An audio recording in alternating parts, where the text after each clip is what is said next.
Hi, everybody. I'm Paul Listic. Welcome to Curtain Call Chicago. Now, there were a few shows that were recorded for the WGN Plus streaming network, and we wanted to be able to share them with you here after they aired there. And so that's what you're about to watch. A show that aired on WGN Plus, but now will live here for you to enjoy it. Take a look.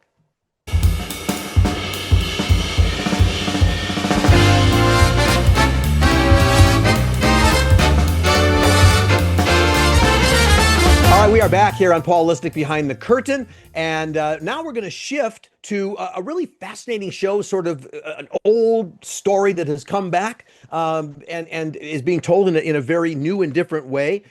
So, of course, it's from Remy Bumppo Theatre Company because they're always the first to do really creative and inventive stuff. And the show is Hedda Gabler, and it is playing over at Theater Wit, produced by Remy Bumppo. And let me introduce you to our guests who are going to talk about it. You can't talk about Hedda Gabler without having Hedda.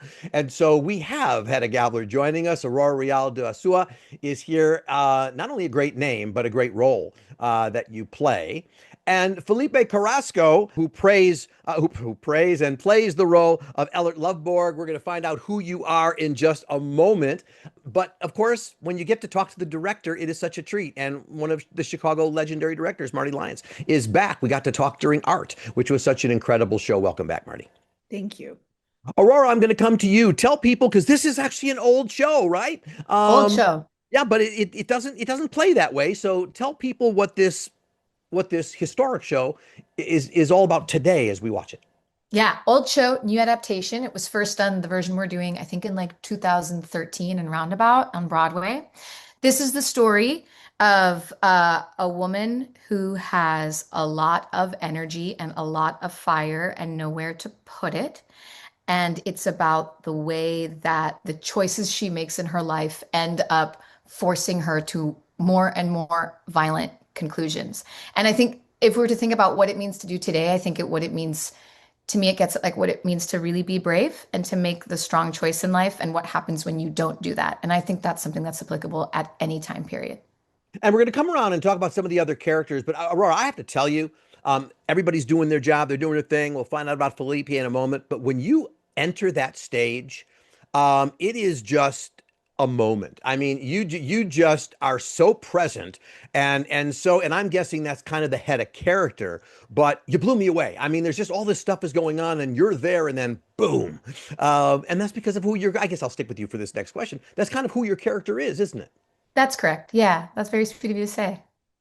She's a force. She's a force of nature, and she's someone who doesn't fit into her surroundings. So I think when you pick up on that, you're recognizing someone who doesn't fit in the world around them. And it's a Yeah. shock to see. And she's married and she has other things going on. Felipe, who is Ellert? Um, Eilert is well, he's a former flame to Hedda. Um, he is a writer. He is somebody who feels deeply and who has recently kind of been, you could use the word in exile. He has been lost his reputation, gone from the top to the bottom, but then, as of most recently, found his way back to the top and found a way to kind of re-enter society. And he's heard about the recent um, marriage of Hedda and Jürgen Tesman and the change from Hedda Gabler to Hedda Tesman. And he has certainly strong feelings about that. And he has strong feelings for the past still being the present, I think. Yeah. And Marti, as director, you of course you've directed in this space before. I mentioned you did art. You always do very sort of character-driven shows, I think. Can you talk a little bit about, as a director, do you see yourself as an actor's director? Oh, I hope so. I certainly am really interested in what makes people tick.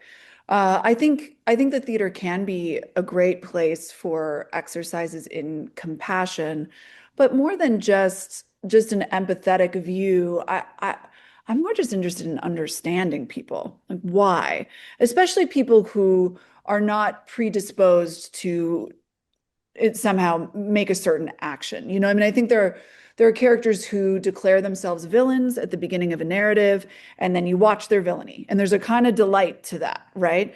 There's a delight to in Iago and a horror. I mean, it's awful, but also he's really funny. So that's, redemptive in some way. But I'm really interested in folks who you could never imagine them taking a certain action, or they couldn't necessarily imagine themselves taking an action, where we start and then somehow A plus C plus D plus B back there, so leads to this person becoming who they are by the end of the show. So that to me is always a fascinating exercise, and whether that's in a comedy like Art, or a more tragic story like Hedda Gabler, I'm really, really, really fascinated with that exercise. And by the way, kudos to you in working with your set designer and the folks who just, I mean, you create this amazing looking set. And again, you got to go to Theater Wit to see the space, but it's a small, intimate space. And you just make things happen that just should only be happening like at the Cadillac Palace. I mean, it's really amazing what you created in that space, and congratulations on that. Aurora, I'm sort of curious because you're also a board member of Remy Bumppo. So how important Ensemble. I have yet to make the ensemble? money to be a board member, but Okay. when the time comes. Well, surprise, we've just made you a board member. No, but as an ensemble member, can you talk to me about what is it about, and I meant to say that, what is it about the selections that play at Remy Bumppo that allow you to do what you do, that tell the stories that are so important? Because when I see a Remy Bumppo show is coming, I got to dig into it. I think it's something that makes Remy Bumppo beautiful, but also it's at the heart of Chicago theater, which is the idea of how deeply can we go into the work when we trust who we're on stage with. And it really gives you the freedom to push dangerously into the work because you trust everyone on stage so much. So when we're looking at what we want to do and how we want a season plan, part of what we think about is how do we want to grow as actors and how do we want to grow as artists together? And I think that's a rare question that artists don't often have the privilege of asking themselves. But because we've created this tight net with each other, because we trust each other, we can pick work that might be a little bit more complicated, that would otherwise require months of getting to know one another. But because we have this baked in foundation of artistic trust, of time spent, of relationship, we can go deeper faster. And it's just the biggest gift to be able to do that. Felipe, how did your character Eilert shift a bit over time during the rehearsal process until eventually opening night, be it through direction or through your interpretation of it? Great question. I think one major shifting point was Marty gave me the note of, or using the image and note of being an accelerant, and nothing is on his heels. And that, I made a play, I use music a lot in my process. And my initial playlist, I came to realize, was a bunch of Pisces songs because I'm a Pisces, and I realized like, oh, Eilert's fire. Eilert is a fire sign. And so fortunately I had three songs on there that were like, oh, that's fire, that's him. So making that shift and how that relates to Hedda, and realizing, for all doing all we, broke it apart and I found all the details, because there is a lot, but then bringing it all back to Hedda for Eilert and making that really the thing that moves him through. Yes, he has strong feelings for another character, and there is love there, but at the end of the day, it's about Hedda. And I think finding that with the idea of an accelerant and fire and just fueling the space entirely with that central focus, I think really kind of has led, my internal life with him. And I'm curious, Aurora, over the course of rehearsal, has there been anything about Hedda that has surprised you?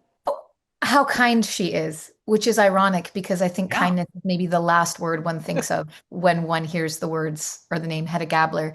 But what I mean by that is how desperately she's trying to do the right thing and how deeply she wants to be a good person and to be doing the right thing. And she has this fire, like Felipe said, this fire in her that pushes her. And she has constraints around her that forbid her to be the fullest version of herself. And her goodness evaporates a little bit in the constraints that she's found herself in. But I found that she really means well. And I think that would surprise a lot of people. Yeah, I have to say, I was surprised to hear you say that. I'm like, okay, cool. Now I got to see it again and kind of watch that play out. It's to what Marty was saying. She's not an Iago. She's someone who comes and genuinely wants to make the world work and fails. Yeah, guns and all. I'm sort of curious, Marty, when you direct a show like this, again, the show itself, I think it's about 130 years old, something like that, if you go back to the original. But does it all, how do you play to the fact that that's maybe when the story was being told, but it's 2026? How does that influence your directing? I'm always so interested in the dramaturgical context in which something was born, and really striving to understand as much as I can and meet my own assumptions about that time, because often there are things that I assume or that I think I know, and then I discover they're not true, or there's a slightly different version of events that actually is way more useful in our dramaturgical work on the play. But then I also think that we go back to look forward, right? I mean, we go back to sort of see ourselves. And I am, with a play like this, like Hedda, I am simultaneously disturbed and in a way sort of comforted by how contemporary the problems feel. I'm disturbed because I wish it didn't feel so relevant, but I'm also sort of comforted by humanity being humanity, where whatever the time and place. And so that's one of the reasons I love doing plays that are from long ago, and finding ourselves in them now, certainly. And then Chris Shin, obviously, just has made has given such an immediacy to this adaptation that I think helps us immensely in that very contemporary feeling. Yeah, and let me take that, Felipe, to a question to you, which is to say, when you are performing this role or preparing for this role, did you have your mind in the 19th century, or if I were to take Ejlert and drop him in 2026, would he be different? I think, to Marty's point, in a way, no, because a lot of the issues that were present in Norway and when he was writing are similar in terms of the societal pressures, in terms of reputation, in terms of what is acceptable, what is expected. People lose status for things they say, what their work, their perspective on things. And it was important for me to understand the time that Ibsen was writing into, but I do think a lot of Eilert's journey and experience, absolutely does happen in today's world with people. Aurora, here's a weird question, but I have a reason for asking it. If this show were set in Chicago, I mean, because I don't know if we really know where it was set, what neighborhood would you be living in this beautiful home? River North. Real? Are you talking about Aurora, or are you talking about Hedda? Hedda. Okay. Marty, Hedda. I love it, Aurora. Your answers, I'm like, oh wow, that's so surprising. Marty, if you were gonna say we're gonna set this in Chicago, is there an area where my mind didn't go to River North? Huh. I don't know. Part of me feels like somewhere on the lake. But that's, I think, in part the work that you're doing, Aurora, with the relationship to outside, to sort of the beckoning call of outside and being trapped inside. So I'm thinking about the fjords, and I'm thinking about, what's a vista here. Did you have an impulse on this, Paul? I feel like you had an instinct. Well, I did. For me, I'm thinking it was because of again, I'm talking about the set and stuff. It was Gold Coast to me. Oh, sure. Sure. And or you could go south too and go to certain neighborhoods in Hyde Park. Yeah. So, and I'd actually give that first before I'd say Gold Coast. So that's Yeah. where my mind was. That was where I felt sort of the old, rich home, and that's why I'm kind of contrasting this old versus modern. Because we can still live in those places today with the modern life, and that's why I'm having kind of some fun taking it in that direction. Am I off base? Yeah. In No, that I think that totally makes sense. I also just shout out to Joe Shermerly, our scenic designer, who I think I agree, and Katrina Hilko, our costume designer. I mean, our entire team really created a pretty exquisite world, and it makes sense to me that I like that question, what it evokes for who and where, who would have this home and where would we be now? Yeah, Aurora, when we leave the theater and go home, I live walking distance, so I'm walking. What are we arguing about? What did you argue What are about we when you left? discussing about? What are we discussing? What did you discuss when you left? I'm asking you. What do you think?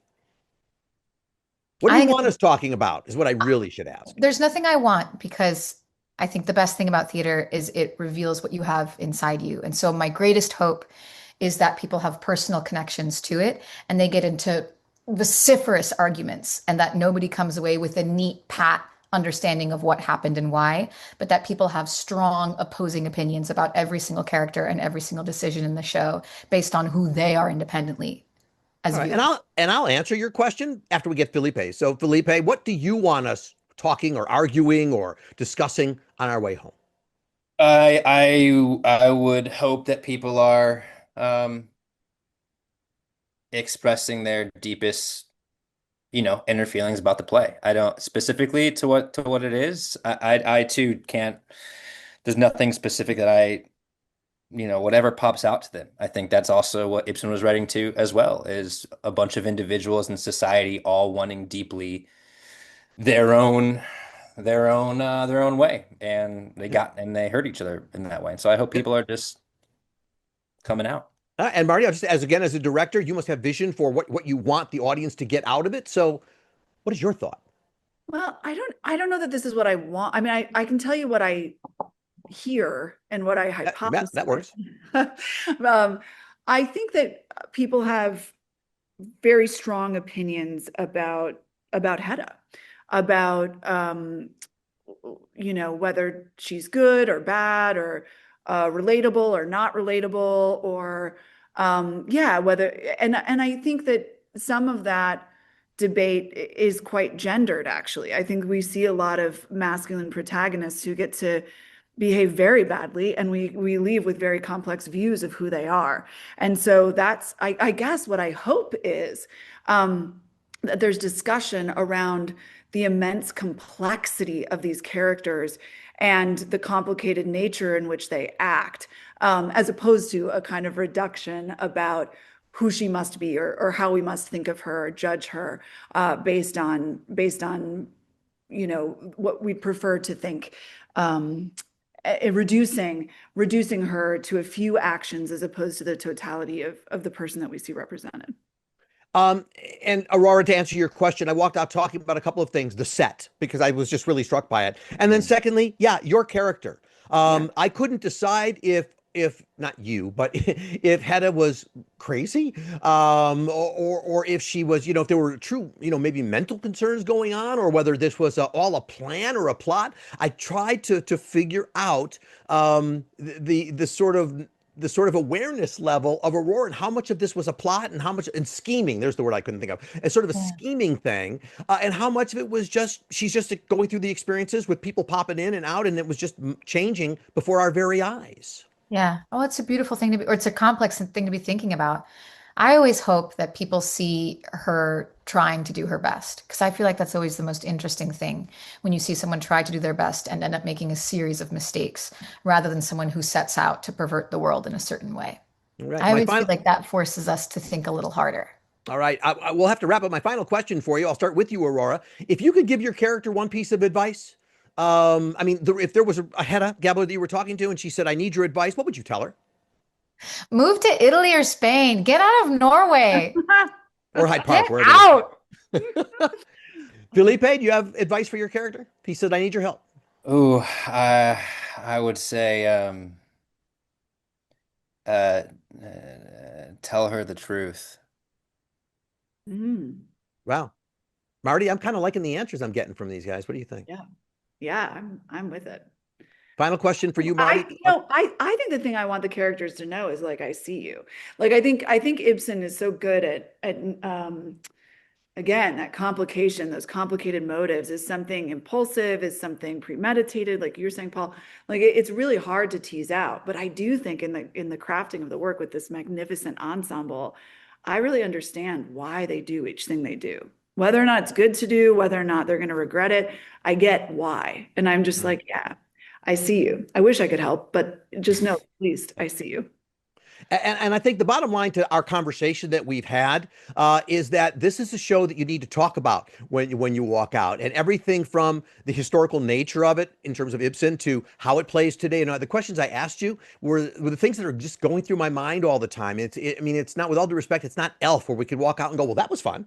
I love Elf. I'm not putting down Elf. But to be able to walk out and just say, we got some stuff to talk about here. And that's what I congratulate all of you on that. And thank you. And Marty, your direction as always, as soon as I know you're directing a show, like, I'm there, because I know we're going to see some special stuff. I encourage everybody who's watching us or listening to us right now, you have until March 8th. you got to go to remybumpo.org and get your tickets. It's a Theater Wit right on Belmont, really easy, street parking, all that kind of stuff. It's really just an experience to have seeing Hedda Gabler. I congratulate all of you. And thank you all for being with me and spending some time with me. Very much appreciated. Paul. Thank you so much. Thank you.